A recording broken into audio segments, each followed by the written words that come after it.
Tuvimos una semana muy agitada en el país, a nivel país, en este caso puntualmente. Se ve que el gobierno no la tiene fácil, el oficialismo no la tiene fácil y las estrategias parece que están patinando. Sí, es interesante, como decís vos, una semana que empieza a mostrar signos de una aceleración en la conflictividad social, que tuvimos la marcha federal docente, tuvimos los paros en el subte, hablando acá de la capital federal, ¿no? Y también después la marcha contra el FMI, que fue muy masiva, aunque no recibió demasiada atención por parte de muchos medios. Pero en general creo que al mismo tiempo estamos entrando en una especie de zona mundial donde la gran apuesta, inclusive me imagino de los comunicadores del gobierno, es como que entremos en una especie de tregua o estamos todos pendientes de lo que pase con la pelotita, ¿no? Porque la verdad que se ven pocos anuncios, pocas iniciativas, no se habla mucho de los famosos Mesa de Unidad Nacional o Gran Acuerdo Nacional, como se venía hablando en los días inmediatos después de la devaluación, no por la corrida, pero lo que sí también me parece que vamos a ver ahora cuando se empiece a trasladar en los precios, como ya sucedió con los precios mayoristas, cuando ya llega el minorista los alzas de los precios y la consecuencia de lo que pasó en la corrida, solamente se puede esperar que haya una espiral también de mayor protesta, mayor bronca, mayor impopularidad y bueno, y a medida que eso suceda, ver qué hace el gobierno para resolverlo. Porque haciendo un repaso tuvimos, para empezar, el paro de los metrodelegados con la detención de Segovia. Ese fue lo primero y lo más resonante que hubo durante la semana. En segunda instancia, la marcha federal docente, que también tuvo muchísima convocatoria, pero realmente no tuvo la cobertura, como vos decías anteriormente, de los medios, como correspondería. Y en última instancia, la marcha, que fue sí muchísimo más multitudinaria, para cerrar lo que sería la semana, la marcha contra el FMI, convocada por varios artistas también. Sí, ahora también, bueno, hay el escenario en el Congreso, donde hay una especie de película ya anunciada, donde se va a terminar aprobando casi con seguridad una ley para congelar los precios de las tarifas, y después Macri va a vetarlo, y bueno, hoy habló justamente el presidente un poco marcando la cancha, como decís vos, o preparando la mesa para ese veto, donde llama al peronismo a ser responsable. Bueno, en fin, toda una película que ya conocemos y, como te decía, me parece un poco menor, y de vuelta está muy más el tema presente del Mundial, que justamente, o no casualmente, ayer fue tapa de Página 12, y la verdad que un trabajo muy bueno que hicieron en conjunto el espacio Memoria Abierta y el grupo de prensa NAN, que es un grupo de periodistas jóvenes, una cooperativa que se viene juntando y trabajando hace ya un tiempo, y bueno, y van a ser 78 historias del Mundial 78, y uno lo puede ver en papelitos.com.ar, y creo que es un trabajo que vale la pena, y felicito a Ailín Volentini, a todos los chicos de NAN, y también a Luciana Bertoia y toda la gente de Memoria Abierta, que la verdad que tanto haber tenido a Luciana como a Ailín trabajando conmigo en la sección de internacionales de Página 12 cuando ellas empezaban sus carreras, es un gran orgullo ver este producto ahora llegar a la tapa de Página 12, y que me parece que va a tener bastante repercusión porque es un gran laburo, y bueno, me pone contento. Vos mencionabas el Mundial como de alguna forma como una pantalla para ocultar o realizar reformas en las cuales van a quedar en segundo plano porque la gente justamente va a estar muy pendiente del fútbol. Acá yo hace unos días, de hecho hace algunas semanas, vi que el gobierno, el oficialismo mandó un proyecto para bajar el tema de las indemnizaciones. Eso es una especie de seguidilla que empezó antes incluso de que el gobierno hablara de las tratativas con el FMI.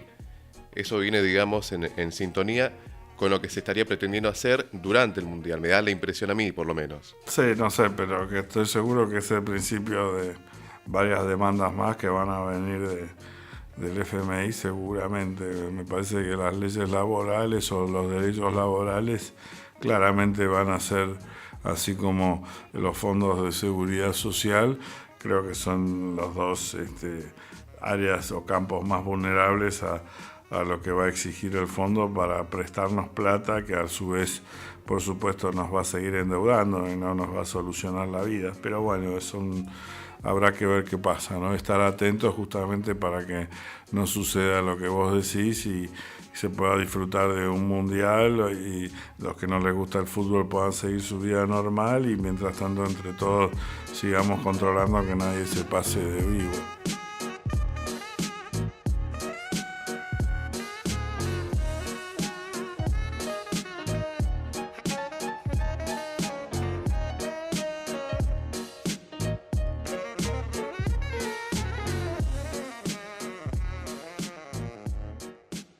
Siguiendo en este caso, ya en el área latinoamericana, podemos decir, hablamos de Brasil, que ya superan los 7 días este paro de los transportistas por el aumento, que hubo un importante aumento en los combustibles, en las naftas.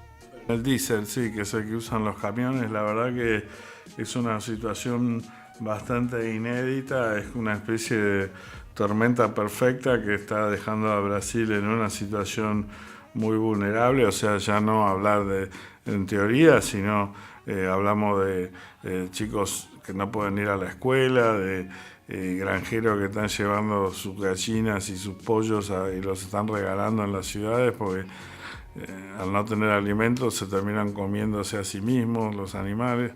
Estamos hablando, por supuesto, de aerolíneas que no pueden despegar porque en los aeropuertos, porque no hay suficiente combustible.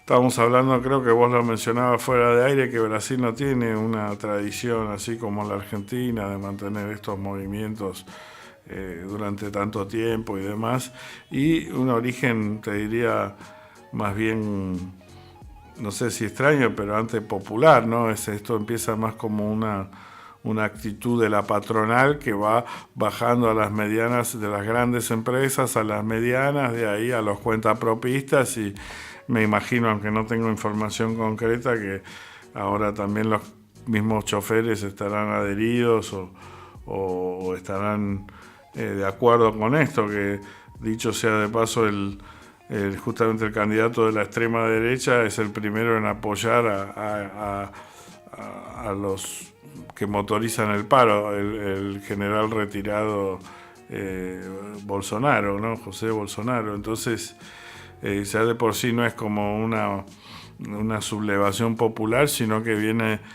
por decirte, arranca de la derecha y del sector empresarial. Obviamente hackea a un gobierno, a un presidente que prácticamente no existe y que a medida que sigue perdiendo poder se recuesta cada vez más y más en los militares y esa es, digamos, por ahí la consecuencia política más grave de esto fue que este presidente de facto que asumió sin ninguna legitimidad, que se llama Michel Temer, que a partir de ahí aparte quedó expuesto como un gángster, autor de todo tipo de corruptelas, que fue grabado instruyendo a uno de sus colaboradores más cercanos pagar una coima a un importante empresario que estaba detenido para que no acuse a un presidente de la Cámara de Diputados, para que a su vez ese tipo no le haga juicio político a él. O sea, por mucho menos, de hecho, Lula fue encarcelado. Comparado, ni Dilma ni hablar, pero bueno, un presidente que, digamos, no tiene ninguna legitimidad, que está totalmente desgastado, que no puede ni salir a la calle, que no puede ni festejar el carnaval.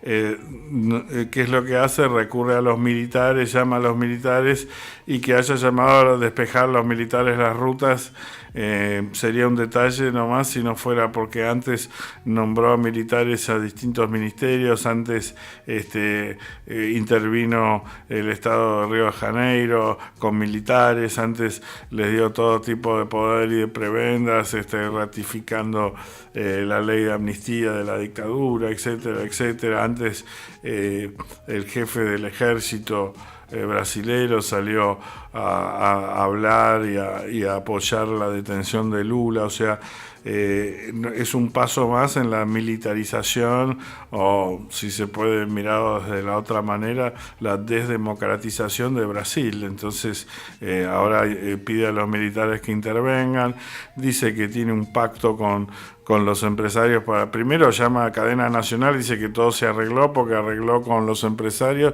van a despejar las rutas. Cuando esto no sucede, manda a los militares, ¿no? Lo cierto es que todo esto también es producto justamente de entregarle a las multinacionales Petrobras, ¿no? Porque ponen un presidente que digamos que es amigable con todo este sector, parente, que empieza a subir las tarifas y de repente los tipos reciben, esto según el colega Darío Piñotti, entre mayo y junio del año pasado, en 10 meses aumentó, desde que subió Parente, el 50% del diésel, mientras la inflación no llegó a subir el 3% y los salarios menos de eso, ¿no? Primero la Cámara de los principales camioneros le mandaron una carta casi extorsiva a Temer diciéndole que no iban a aceptar esos aumentos, que haga algo. Pero lo que pasa es que también a algunos parece que Temer, al no tener mucho poder, pareciera que Parente tiene más poder que él. Por lo menos Parente tiene un apoyo de un sector empresarial importante. Cuestión de que Temer entonces no hizo nada con la presión de los camioneros que le avisaron de más. Esto hay también una columna interesante de Eric Nepomuceno en Página 12 donde cuenta justamente esto, ¿no? Cómo esto se venía anunciando, se venía negociando, Temer no aparecía, no daba respuesta y que por eso se llegó a este extremo, ¿no? Entonces tenemos consecuencias políticas graves, tenemos consecuencias económicas graves, va a haber, ya hay proyecciones de que va a bajar el crecimiento y que va a aumentar la inflación en Brasil a causa de esto. Y tenemos consecuencias institucionales a nivel de la degradación de la democracia con la aparición de los militares, y además tenemos más incertidumbre porque todo esto pone en duda o hace que algunos especuladores quieran poner en duda las elecciones de octubre con la candidatura de Lula, que fue ratificada por su partido pero que sigue enfrentando problemas legales. Una postergación solucionaría por supuesto todo esto. Igual da como la impresión de que el gobierno de Temer a cada paso se va deslegitimando más.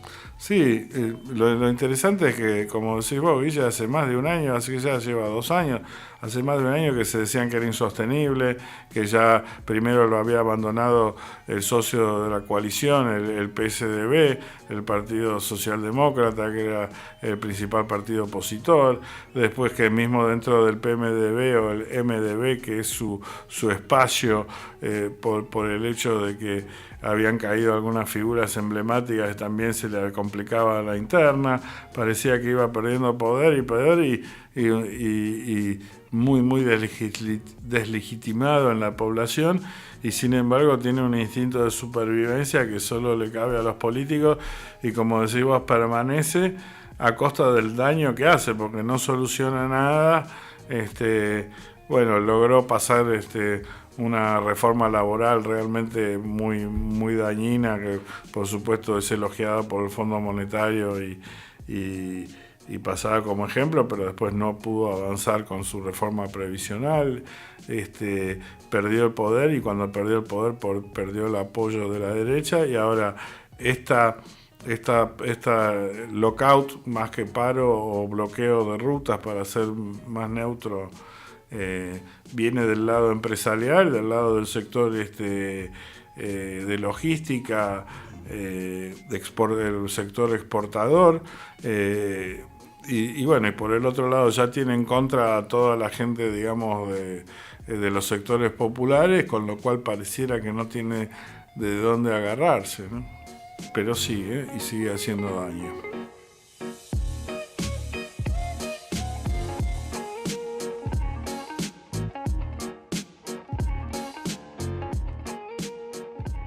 Pasando entonces a Paraguay. Renunció el presidente de Paraguay para hacerse cargo de la banca de senador. Sí, Horacio Cartes, la verdad, un personaje, yo no me canso de aprovechar todas estas pequeñas noticias para recordar quién es, ¿no? O sea, yendo a la noticia en sí, es como decís vos, él ganó una senaduría, quiere asumir el mismo día que asuma el próximo presidente, no falta mucho. Pero bueno, tiene también problemas constitucionales porque parece que los expresidentes, según la constitución paraguaya, solo pueden ser senadores vitalicios. Entonces ahora, bueno, hay una disputa en el Congreso que necesita la aprobación del Congreso para renunciar. Entonces se ve que en las últimas semanas anduvo contando votos y hoy considera que tiene lo suficiente para irse, para poder volver en la banca que a él le gusta. Pero bueno, son maniobras electorales de vuelta después del triunfo del Partido Colorado y de un sector que no es precisamente el que continúa a Cartes. Pero más allá de esa pelea, lo que siempre quería decir era eso, ¿no? ¿Qué es Operación Corazón de Piedra? O sea, Cartes fue designado por los cables de la Embajada de Estados Unidos como el mayor narcotraficante del Cono Sur, cuando era empresario supuestamente tabacalero y banquero. Los propios cables citan al jefe de la Oficina Anticorrupción de Paraguay en ese entonces, diciendo que por el banco de Cartes pasa el 40% del lavado de dinero de Paraguay. Y Estados Unidos formó una comisión integrada por no solo la DEA y el FBI y también la ATF, que si algunos que veían Los Intocables y recuerdan a Eliot Ness, bueno, Eliot Ness pertenecía a la ATF, que era el Buró de Alcohol, Tabaco y Armas de Fuego. También a la Comisión Antimafia de Nueva York, también a la Policía de Miami. O sea, se juntaron prácticamente las más importantes fuerzas de seguridad de toda América Latina para investigar y comprobar el nivel o cómo actuaba la organización narcodelictiva de este señor Cartes. No son solo algunos indicios, evidentemente. Y además de contrabando de cigarrillos, y discutían ahí porque también increíblemente se reúne esta comisión en Panamá y también van los presidentes de las grandes tabacaleras, porque también era considerado como el mayor traficante de cigarrillos ilegales de América. Entonces se juntan y se discutían si meter un informante o no, si convenía buscar más información a través de un arrepentido, bueno, todo tipo de discusiones que aparecen en los cables, ¿no? Y yo ya en ese entonces me acuerdo que escribo en PolitiLeaks, en uno de mis libros, esta historia de Cartes y diciendo, bueno, pero cuando lo elijan presidente, viste, es como Noriega, ¿te acordás? Como el presidente panameño que pasa de gran dictador a ser el amigo de Estados Unidos y el director y agente de la CIA. Mismo Romero acá en la Argentina, Juan Carlos, cuando publicamos todos los documentos de la DEA sobre su padre y sobre cómo manejaba el principal cártel narco de la Argentina y cómo, por supuesto, cómo él había heredado no solo el tribuno, el liderazgo del Partido Peronista en Salta, sino también hasta, no me acuerdo exactamente la cifra, pero eran cientos de miles de dólares, si no millones, de su padre. Estamos hablando de vuelta, según la DEA, el mayor narcotraficante de la Argentina. Entonces, me acuerdo que también dije lo mismo, se convirtió Romero que en el principal aliado de Estados Unidos, el principal propagandista de Estados Unidos, el principal vocero de las políticas de Estados Unidos. Me acuerdo que hasta hubo una reunión de gobernadores con la embajada de Estados Unidos y salió él de vocero a decir lo que había pasado en la reunión. O sea, estos tipos, cuando Estados Unidos consigue pruebas en contra de ellos, después cuando llegan a principales lugares de poder, pasan a ser los grandes amigos porque Estados Unidos sutilmente o no los extorsiona con esta información que tiene sobre ellos. Entonces yo decía en ese momento, lo más probable es que se convierta en el mayor aliado de Estados Unidos cuando asuma, ahora que es presidente, porque así pasó con Noriega y con Romero, etcétera. Ahora, bueno, si hay algo para decir, ¿no?, para destacar de la política exterior de Cartes, o sea, como para que no quede claro que en este caso la teoría se cumplió y por mucho. Estábamos hablando, creo que fue la semana pasada, Guillermo, sobre la embajada de Estados Unidos en Jerusalén. Sí, exactamente. Y hasta ahora que hay 2 países que siguieron a Estados Unidos y que abrieron embajadas en Jerusalén. Que lo reconocen, sí. Una, Guatemala, de Jimmy Morales, que ya sabemos, bueno, la dependencia de Guatemala de Estados Unidos y de todo Centroamérica, tremendo, y dentro de eso Jimmy Morales se destaca por ser el mayor chupamedias de Estados Unidos. Ahora, ¿y cuál es el otro país que siguió después de Guatemala?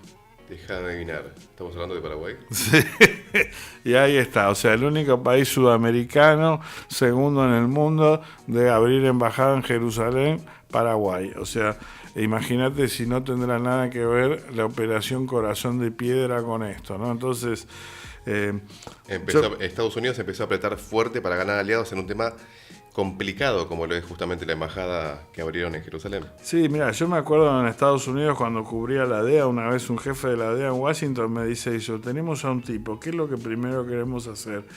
Y yo decía, ¿qué? ¿Conseguir dónde está la droga? No. ¿Conseguir que te explique cuál es la...? No. Lo primero que hay que hacer es flipearlo. La palabra flip. Ellos me explicaban, flip, quiere decir darlo vuelta.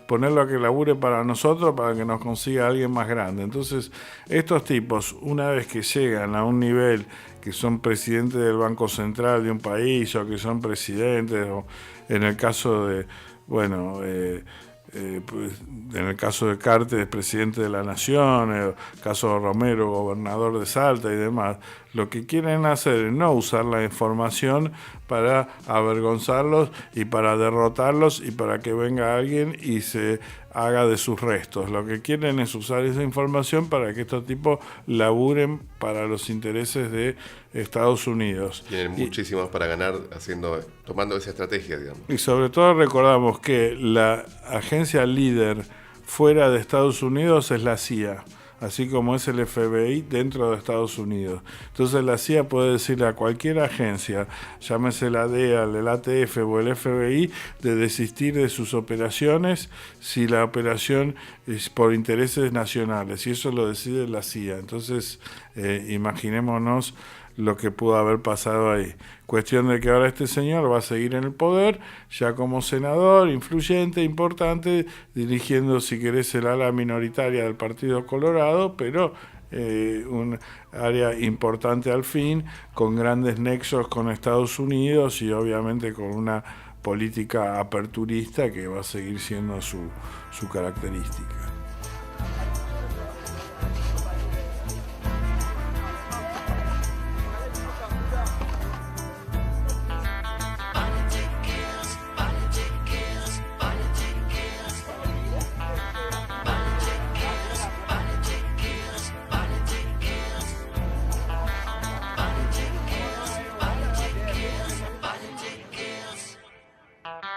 Politics needs votes. Politics needs your mind. Politics needs human beings. Politics needs lives. That's why, my friend, it's an evidence. Politics is violence. Why, my friend, it's an evidence. Politics is violence. Politics Ahora, ya para cerrar, que se nos hizo larguísimo el podcast, quería mencionar un poco la película que está pasando en Italia, ¿no? Otra vez se cayó el gobierno que iban a formar el Movimiento 5 Estrellas, que es una cosa media populista, nacido de indignados, con la Liga Norte, que era un partido que venía de la extrema derecha, que ahora se llama la Liga solamente, y que trata de moderar un poco sus ideas, y ambos compartían esta idea de que estaban muy escépticos de Europa y con ganas de irse de la Unión Europea o de por lo menos del euro. Bueno, parece que entonces se ponen de acuerdo, nombran a un primer ministro y ahí empieza la comedia de enredos, porque este profesor Conte parece que tenía currículum trucho, decía que había ido a universidades que no había ido, entonces tienen que arreglar todo eso, y cuando consiguen lo ratifican, qué sé yo, bla, cuánto, presentan un programa de gobierno, y el programa de gobierno y también una lista de ministros. Entonces, entre los ministros estaba un señor Savona, que era un tipo que era un economista de la Liga, que estaba muy vinculado a sectores nacionalistas y que había dicho más de una vez que se quería salir del euro, ¿no? Entonces, ¿qué pasa? El presidente Mattarella le dice, no, mira, con este ministro no, ¿viste? Es mi responsabilidad, soy presidente, te ofrezco que salgamos con este otro, qué sé yo. Bueno, Conte, como no le aprueban el ministro, renuncia. Entonces ahí queda ahora el lío, que presenta otro candidato que se llama Cattarelli, que parece que es el tipo que va... ¿Sabés de dónde laburaba Cattarelli? ¿Dónde? Contanos. En el Fondo Monetario Internacional, y lo llamaban el señor Tijeras. Esta es la idea que tiene Italia de un gobierno técnico, no político, ¿no? O sea... Da un poquito de miedo ya prácticamente, ¿no? Pero, viste, sí, después, estos son los técnicos, viste, bueno, está bien. Entonces va a nombrar una serie de ministros, qué sé yo, parece que el 5 Estrellas y la Liga no están muy contentos, obviamente tiene el apoyo, mira, para seguir todo el lío, de la centroizquierda, o sea, los ex comunistas del Partido Democrático son los que quieren, porque acá hay un gran tema, que es que se viene el presupuesto en noviembre, diciembre más o menos, entonces este gobierno o puede durar hasta agosto y llamar a elecciones, o se puede quedar a enero, que es lo que aspiran algunos, para darle más oxígeno. Ahora, y otra vez entonces la centroizquierda apoya al Fondo Monetario, a Cattarelli, las derechas aliadas con los populistas están ahí más unidos que nunca, medio que se está rompiendo la alianza de la derecha, porque recordemos que la Liga, les cuento, la Liga fue a elecciones con, entre otros, el grupo de Berlusconi, que fue también los que más votos sacaron. Y Cavalieri. Y entonces ahora hay que ver si se rompe la alianza de la derecha y se mantiene la alianza con los populistas de la Liga, o si consigue Berlusconi, porque le conviene apoyarlo a Cattarelli, que se quede hasta enero. Ya sabemos lo que va a hacer el Partido Democrático, que lo va a sostener, qué va a pasar, y de vuelta estamos viendo ahí realmente que el tema sigue siendo un poco qué pasa con Europa, cuál es el futuro de Europa. Es una elección que trasciende largamente a Italia, y los problemas que vemos, bueno, por un lado obviamente en el parlamentarismo, sobre todo en países como Bélgica, que tuvo años sin formar gobierno, o sea, es relativo, no es una crisis que vos decís como esta de Brasil, que hay problemas que le afectan directamente a la gente, pero lo cierto es que es un problema que no viene tanto de Italia misma, o sea, lo que termina rompiendo este gobierno no es la política contra los refugiados o cómo manejar la economía regional o los temas que se venían hablando en campaña, sino un tema que tiene que ver con la integración o no, o el grado de integración en Europa y el grado de autonomía con respecto a la divisa, como para solucionar los problemas. Así que bueno, estaremos atentos a cómo siguen las cosas en Italia. Y lo único, nos quedó sin decir nada, no puedo creerlo, de las elecciones en Colombia. Vamos a segunda vuelta, Petro desde la izquierda, del centro, contra contra Duque, que es un tipo de la derecha, sacó el 39 contra el 25, pero para mí lo interesante es que no se polarizó como pensaba entre Petro y Duque, sino que Fajardo hizo una muy buena elección, sacó el 24%, si bien Fajardo todavía no le dijo que va a votar o apoyar a Petro, son tipos del centro izquierda, digamos Fajardo del Polo Democrático, Petro, que bueno, un ex guerrillero del M-19 con larga trayectoria política. También por ahí estarían los votos de la calle, el liberal que fue el negociador del acuerdo con las FARC, qué sé yo, me parece que si bien la ventaja es muy amplia y muchos dan a Duque como ganador, habrá que esperar de acá hasta que el 19 de junio, es la fecha, 17 de junio es el... 17 de junio para ser exactos. 17 de junio es el balotaje, la verdad que está muy competitiva la elección y que sería histórico, pues si por primera vez la izquierda llega al poder en Colombia, que recordemos la semana pasada anunció que se convertía en un aliado extra OTAN, como era la Argentina en la época de Menem, que es un país que tiene investment grade, como ha querido siempre Macri para la Argentina, o sea, es un país que está muy atravesado por la financiarización de la economía y que es un aliado muy, muy, muy fuerte de Estados Unidos. Entonces, dentro de este contexto, que haya una izquierda tan competitiva y encima por primera vez en la historia, también es muy llamativo.